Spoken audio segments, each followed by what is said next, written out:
Maine's coastline stretches over 3,500 miles, a rugged haven for lobsters. Cold, nutrient-rich waters and rocky seabeds enriched by tidal currents create a perfect habitat. In 2025, eco-efforts like reduced pollution and restored wetlands keep oxygen levels high, boosting lobster reproduction.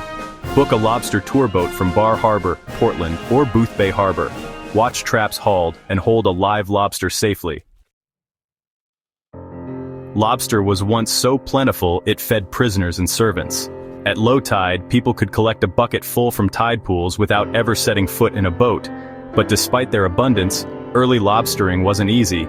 Catching them by hand meant braving frigid waters, slippery rocks, and powerful waves, forging a resilient coastal tradition. Explore Maine Maritime Museum in Bath for historical traps and gear from those tough days.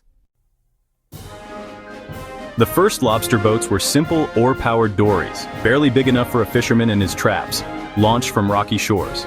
These evolved into seaworthy wooden and fiberglass vessels equipped with the latest technologies, such as GPS and sonar, supporting 5,000 boats across 7 regulated fishing zones today.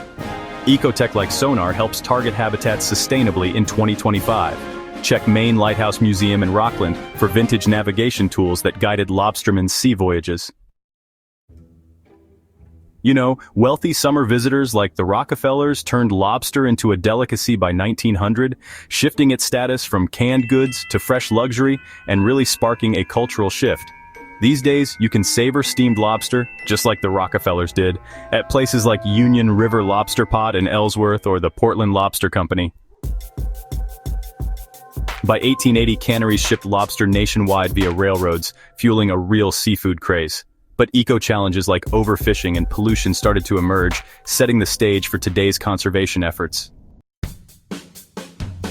Maine's $1 billion lobster industry thrives in 2025, supporting fishermen with eco-friendly practices like trap limits, seasonal closures, and collaboration with the Gulf of Maine Research Institute to monitor sustainability.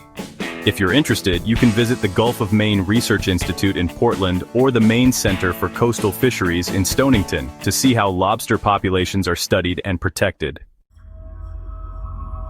Traps now use escape vents for undersized lobsters' biodegradable ghost panels to cut marine debris and depth-specific designs.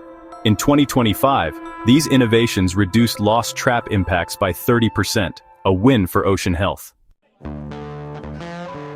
Rockland's Maine Lobster Festival in 2025 celebrates with cooking contests and the Lobster Crate Race, where racers defy cold waves on floating crates honoring lobster heritage.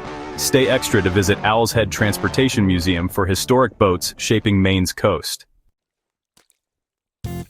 Lobster rolls steal the show at Yarmouth's Clam Festival, alongside arts and crafts, uniting families in 2025 eco-celebrations.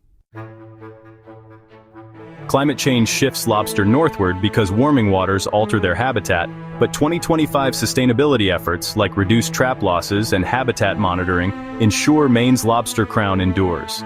Explore Bigelow Laboratory for Ocean Sciences in Booth Bay to learn about lobster migration and warming ocean trends.